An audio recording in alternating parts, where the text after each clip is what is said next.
The poem of the man God. Preparation for the Passion. Chapter 549. Going to Ephraim. 2nd of January, 1947. In the fresh, clear, early dawn, the fields around Nike's house are all green with new shoots of corn only a few centimeters high, as delicate in shade as very clear emeralds. The orchard, which is closer to the house and is still bare, looks even darker and more massive, compared with the stems and with the paradisiac serenity of the airy sky. The white house is crowned in the early sunshine with the flights of doves. Nike is already up, and she is diligently ensuring that the departing persons have what may comfort them during the journey. First of all, she dismisses Lazarus's 2 servants, who were kept by her for that night, and who, after taking some refreshments, go away trotting their horses. She then goes back into the kitchen where the maidservants are preparing milk and food on big fires. And from a large earthen pot she pours some oil into 2 smaller ones, and then some wine into 2 small wineskins. She urges a servant who is preparing loaves of bread as thin as buns to take them to the stone oven that is ready. From large boards, on which cheese is desiccated in the warmth of the kitchen, she picks the best whole ones. She takes some honey and pours it slowly into some small vessels fitted with firm taps.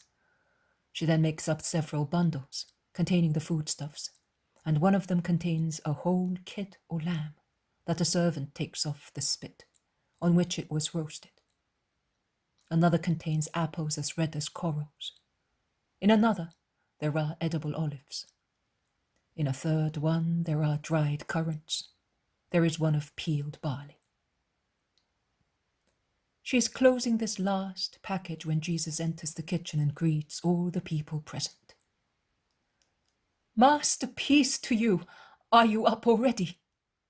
"I should have been up earlier, but my disciples were so tired that I let them sleep on." "What are you doing, Nike?" "I am preparing. They will not be heavy, see? 12 parcels, and I have taken into consideration the strength of the bearers." "And what about me?" "Oh, Master, you already have your burden." And tears begin to shine in Nike's eyes. "Let us go outside, Nike. We shall be able to speak in peace." They go out, and they move away from the house. "My heart is aching, Master." "I know, but it is necessary to be strong, considering that you have not grieved me." "Oh, let that never happen. But I thought that I would be able to stay near you, and that is why I came to Jerusalem. Otherwise, I would have stayed here, where I own these fields." Also Lazarus, Mary, and Martha thought they would be able to be with me. And you can see. "Yes, I can see. I am not going back to Jerusalem anymore, as you are not there. I shall be closer to you if I remain here, and I shall be able to help you." "You have already given so much." "I have not given anything. I would like to be able to take my house wherever you go. But I will come. I will certainly come to see what you need. What you told me to do now is right. I shall stay here until they are convinced that you are not here. But later, it is a long and difficult road for a woman, and it is not safe either." "Oh, I am not afraid. I am too old to be pleasant and attractive as a woman, and I do not carry treasures to be sought as a prey. Highwaymen are better than many people who consider themselves holy, and instead are thieves and want to rob you of your peace and freedom." "Do not hate them, Nike." "That is more difficult for me than anything else. But I will try not to hate them for your sake. I wept all night, Lord." I heard you go to and fro in the house, as indefatigable as a bee, and you seemed a mother anxious about her persecuted son. Do not weep. Guilty people must weep, not you. God is good to his Messiah. In the most grievous hours he always makes me find a motherly heart close to me. And what are you going to do about your mother? You told me that she was coming soon. She will come to Ephraim. Lazarus is going to inform her. Here is Simon of Jonah with my brothers. Do they know? Not yet, Nike. I will tell them when they are far away. And when I come, I will tell you what happened here and in Jerusalem. They join the apostles who are coming out of the house, one after the other, looking for Jesus. Come, brothers, take some food before departing. Everything is ready. Nike did not sleep last night to provide for us. Thank the good disciple, says Jesus, entering the large kitchen, where on a refectory table, it is so long, there are cups full of milk steaming hot, and sweet-smelling buns just out of the oven. And Nike spreads butter and honey generously on them, saying that they are invigorating food for people who have to go on a long journey when the weather is still cold. The meal is soon over. Nike, in the meantime, has made up the last parcels with the crisp, fragrant bread just taken out of the oven. Each apostle takes his bundle that has been tied in such a way as to be carried without much trouble. It is time to go. Jesus greets and blesses. The apostles say goodbye. But Nike wants to go with them as far as the border of her fields, and she then goes back slowly, weeping in her veil, while Jesus with his apostles goes away along a secondary road pointed out to him by Nike. The country is still desert. The path runs through the fields of new corn and bare vineyards. Thus, there are no shepherds either, as they do not take their flocks into cultivated fields. The morning air is warmed a little by the sun. The first little flowers on the edges of the fields are shining like gems under the veil of dew brightened by sunshine. The birds are singing the first love songs. The good season is coming. Everything is beautiful and fresh. Everything is love. And Jesus is going into the exile that precedes his death, brought about by hatred. The apostles are silent. They are pensive. The sudden departure has disconcerted them. They were so certain that everything was settled by now. They are proceeding with their backs more curved than the weight of their bags and of Nike's provisions can bend them.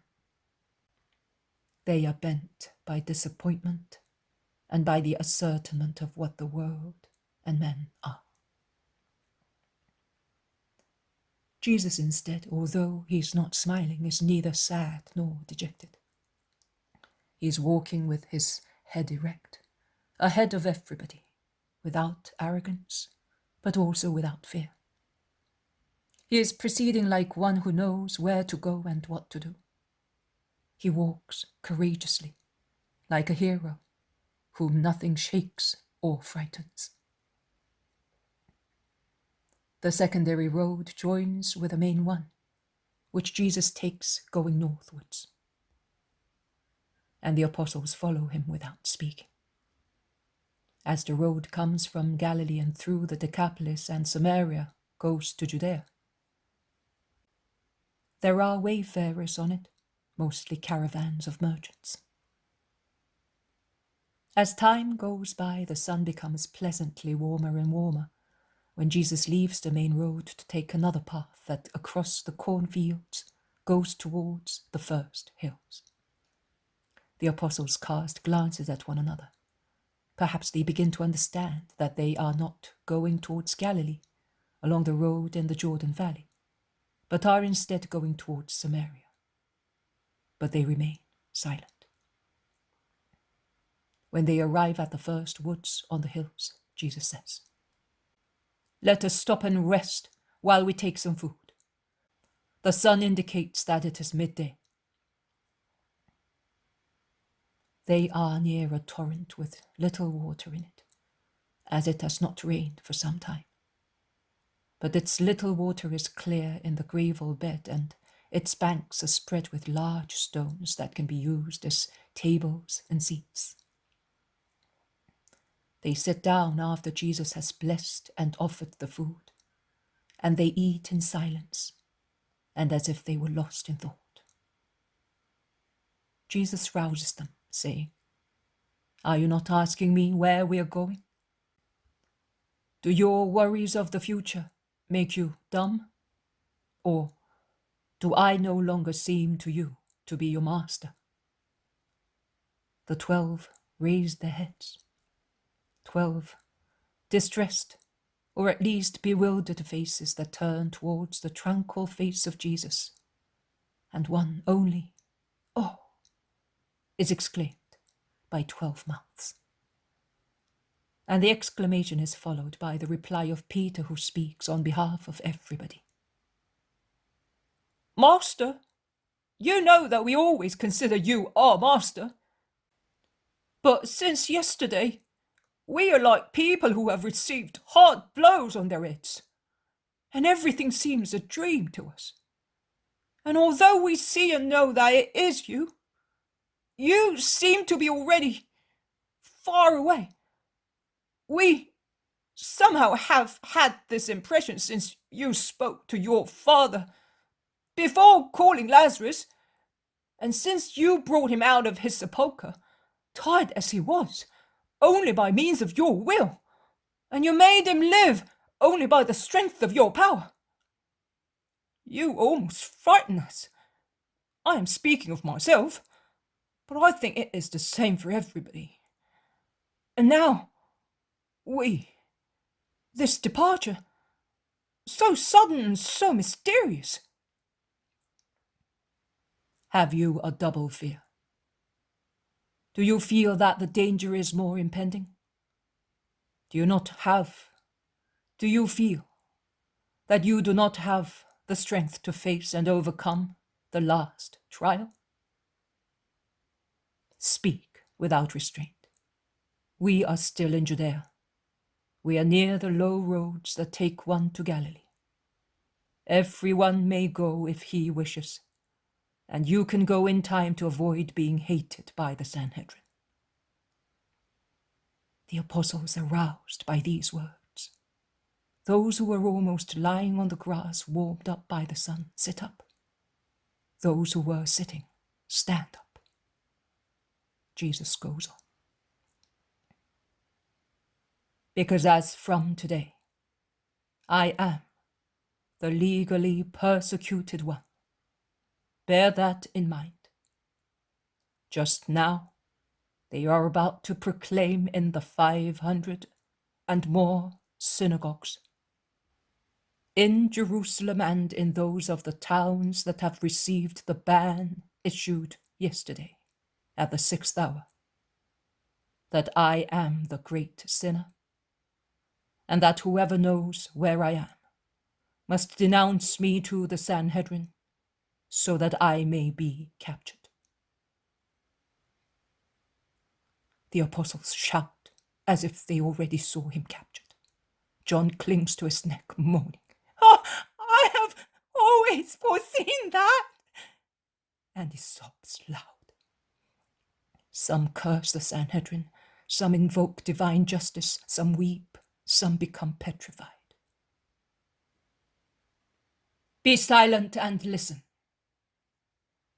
I have never deceived you. I have always told you the truth. When possible, I defended and protected you. Your presence near me has been as pleasant as that of sons. I did not even hide my last hour, my dangers, my passion from you. But those were problems that concerned me exclusively. Now, your dangers, your safety, and that of your families are to be taken into consideration. I ask you to do that with absolute freedom. Do not consider them in the light of your love for me or of your election made by me. As I am releasing you from every obligation towards God and His Christ, just imagine that we have met here now for this first time, and that after listening to me, you decide whether it is convenient for you or not to follow the unknown man whose words have moved you.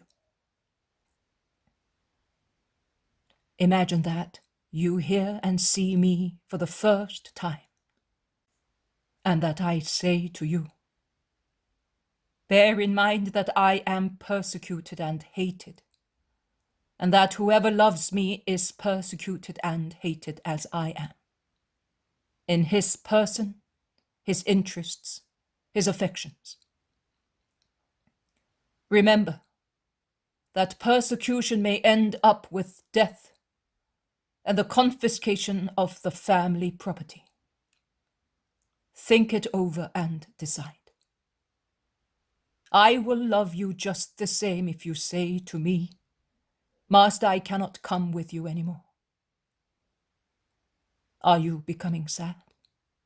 No, you must not. We are good friends who decide with peace and love what is to be done, with reciprocal compassion. I cannot let you face the future without making you ponder over it. I do not disesteem you. I love you all. I am the Master. It is obvious that the Master should know his disciples. I am the shepherd, and it is obvious that a shepherd should know his lambs. I know that my disciples, if they had to face a test without being sufficiently prepared, not only in the wisdom coming from their Master, and which is therefore good and perfect, but also in their own ponderation of the situation might fail, or at least they would not triumph like athletes in a stadium. To measure oneself and to evaluate circumstances is always a wise rule. In little and great things, I, the shepherd, must say to my lambs, here, I am now going to enter a place of wolves and butchers. Have you enough strength to go among them? I could also tell you now which of you will not have the strength to withstand the trial, although I can assure and reassure you that none of you will fall at the hands of the executioners who will sacrifice the Lamb of God. My capture is of such weight that it will suffice them. So I say to you, think it over. Once I said to you, be not afraid of those who kill. I said, he who, having laid his hand on the plough, looks back to consider the past and what he may lose or acquire, is not fit for my mission.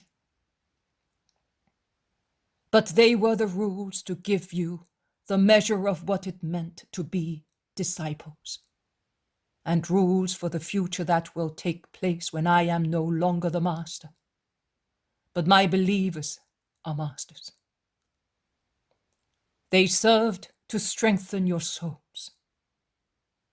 But even such strength, which is undeniable, you have acquired, as compared with the non-entities you were, I am referring to your spirits, is still too little with respect to the greatness of the trial. Oh, do not think, in the secrecy of your hearts, the Master is scandalized at us. I am not scandalized.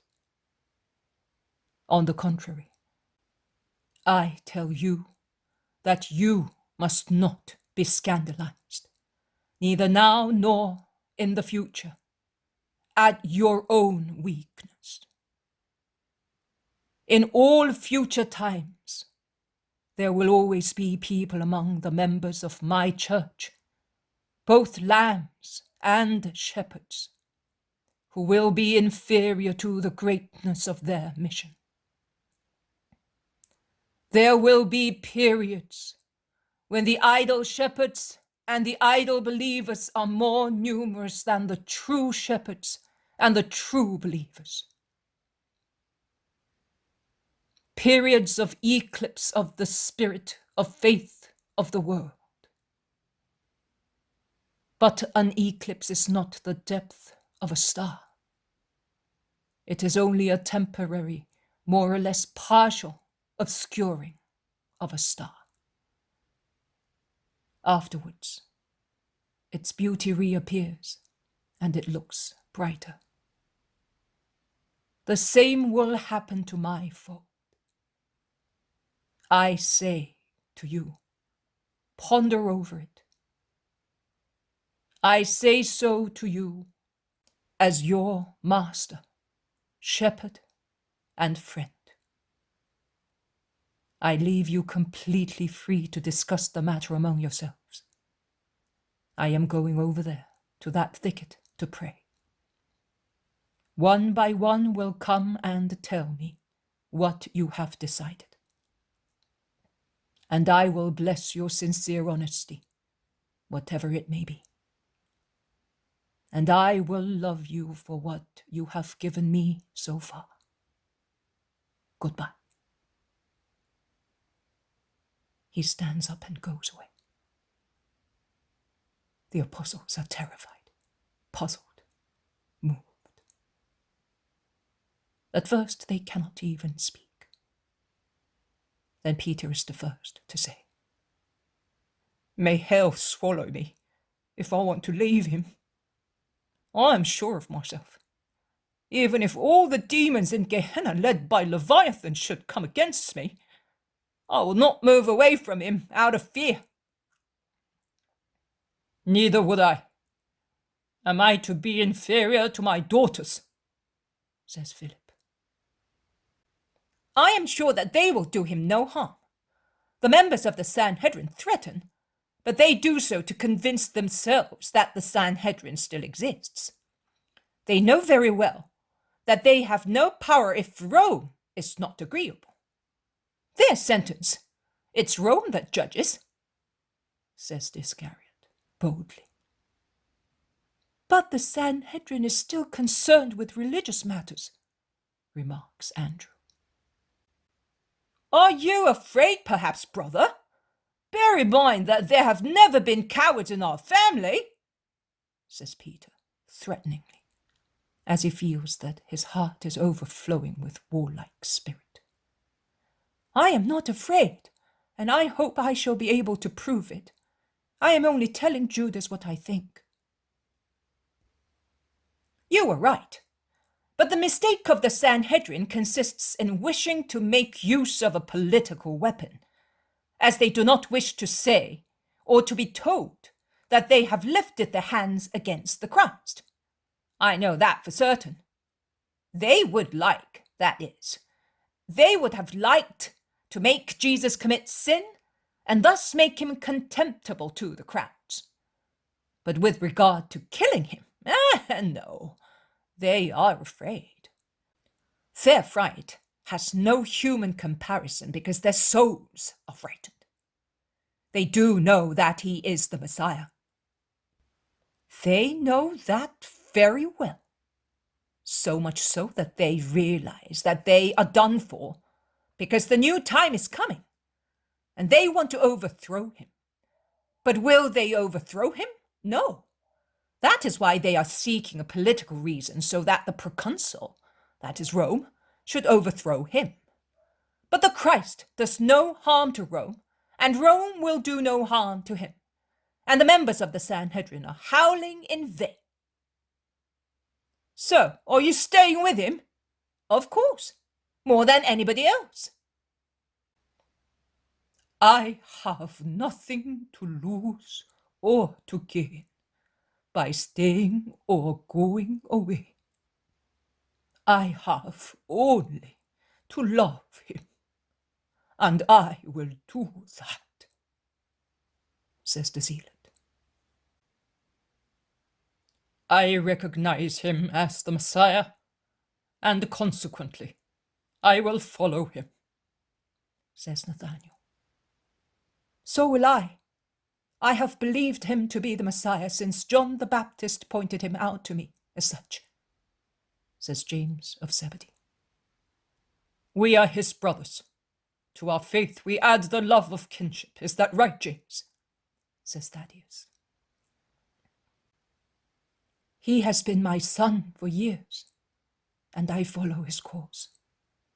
If he falls into the abyss dug by his enemies, I will follow him, replies James of Alphaeus. And what about me? Can I forget that he has redeemed me?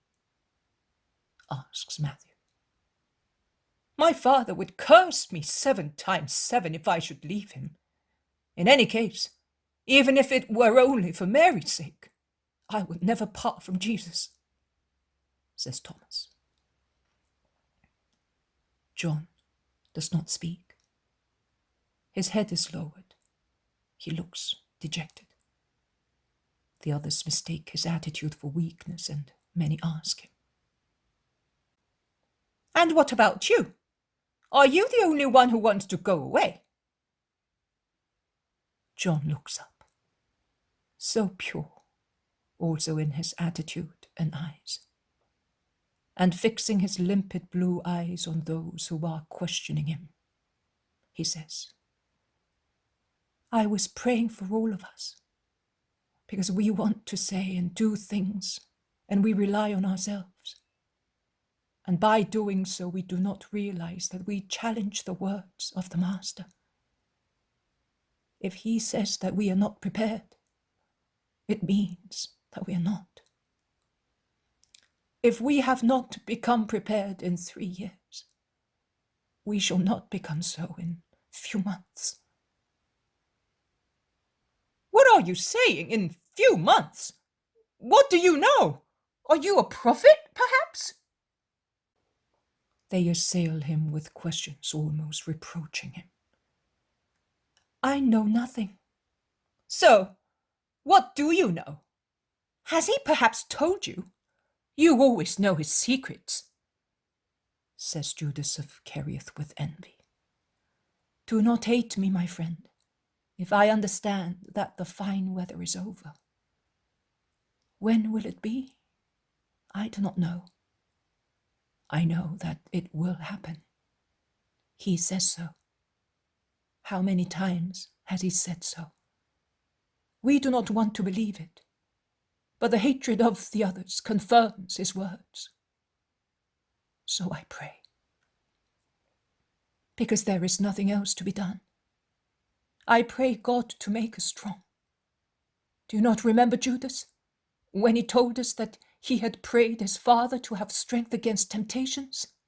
All strength comes from God. I imitate my Master, as is right to do. Well, are you staying or not?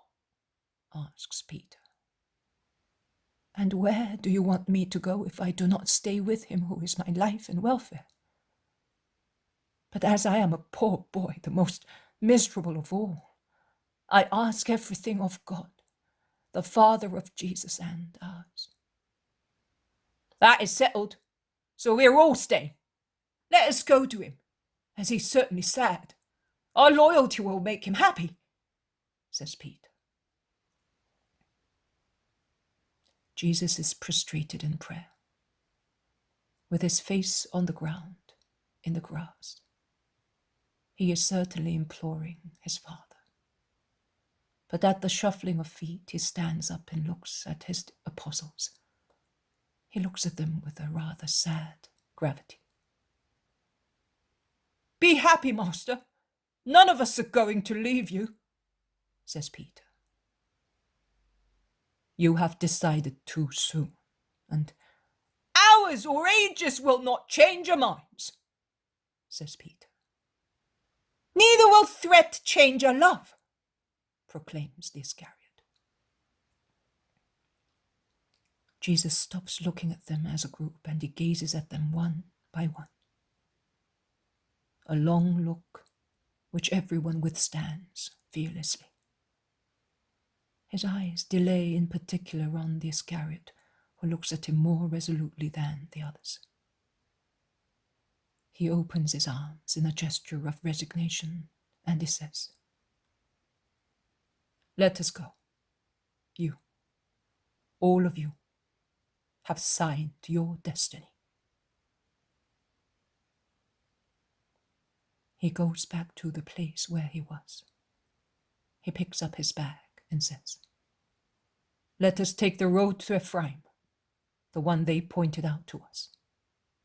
"To Samaria?" They are utterly astonished.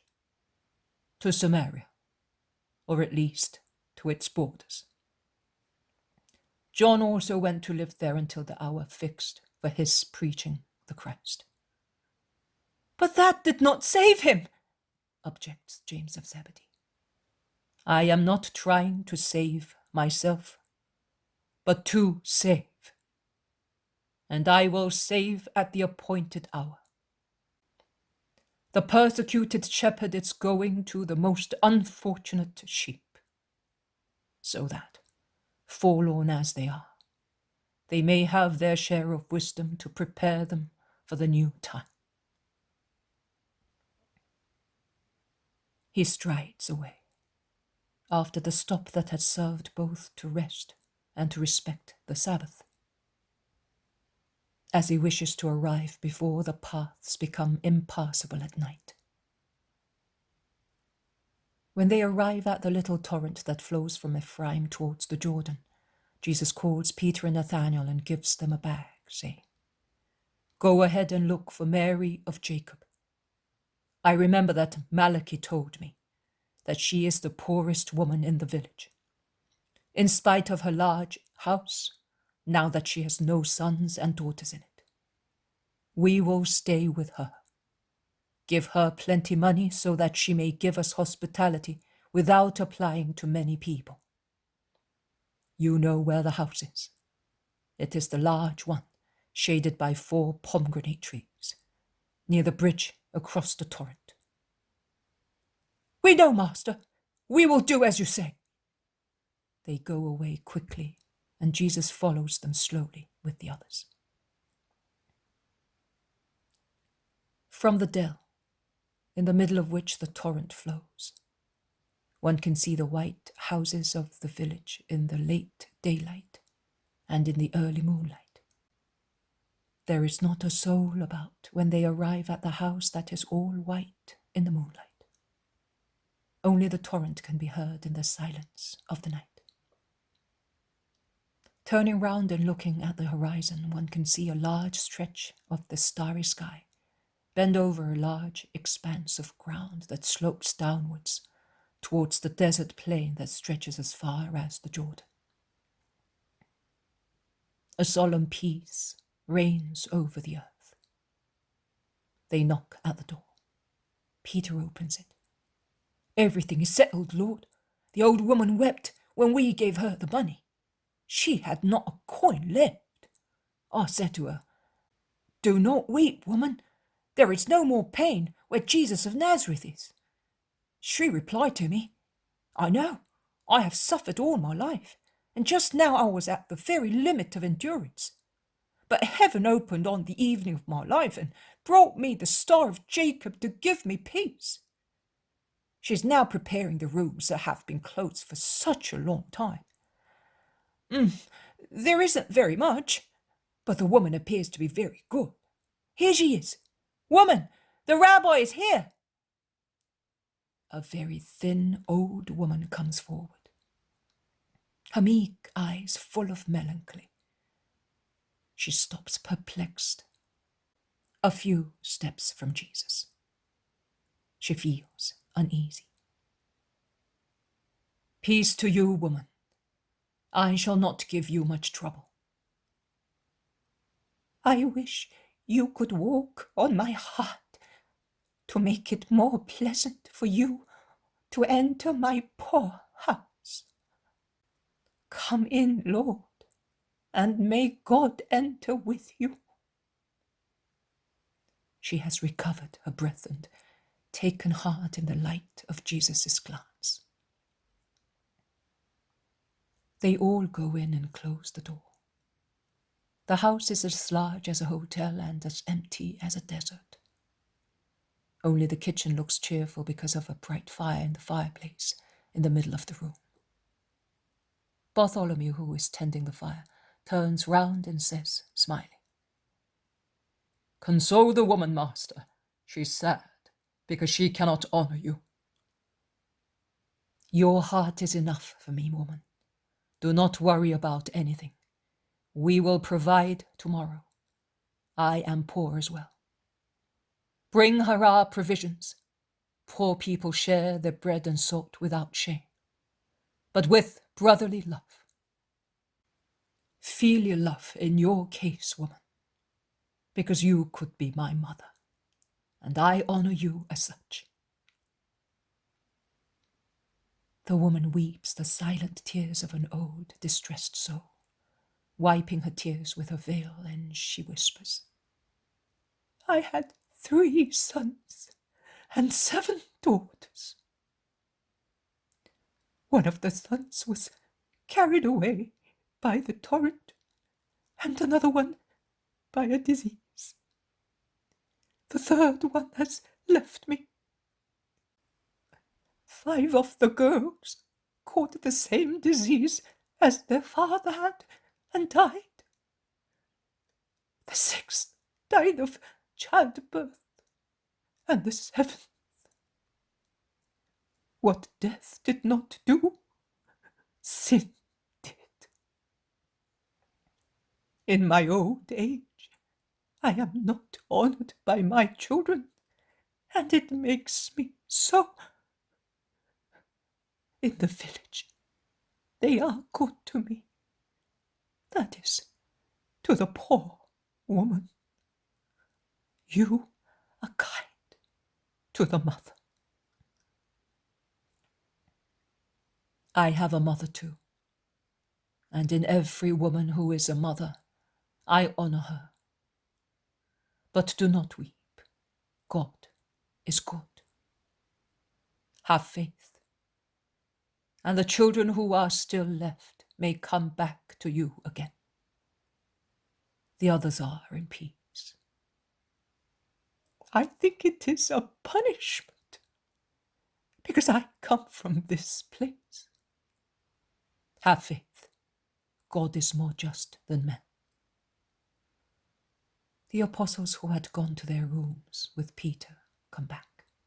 They bring provisions. They warm up on the fire the little lamb that Nike had roasted. They put it on the table. Jesus offers and blesses them, and he wants the little old woman to sit at the table with them, instead of sitting in a little corner, eating the poor chicory of her supper. The exile at the border of Judea has begun.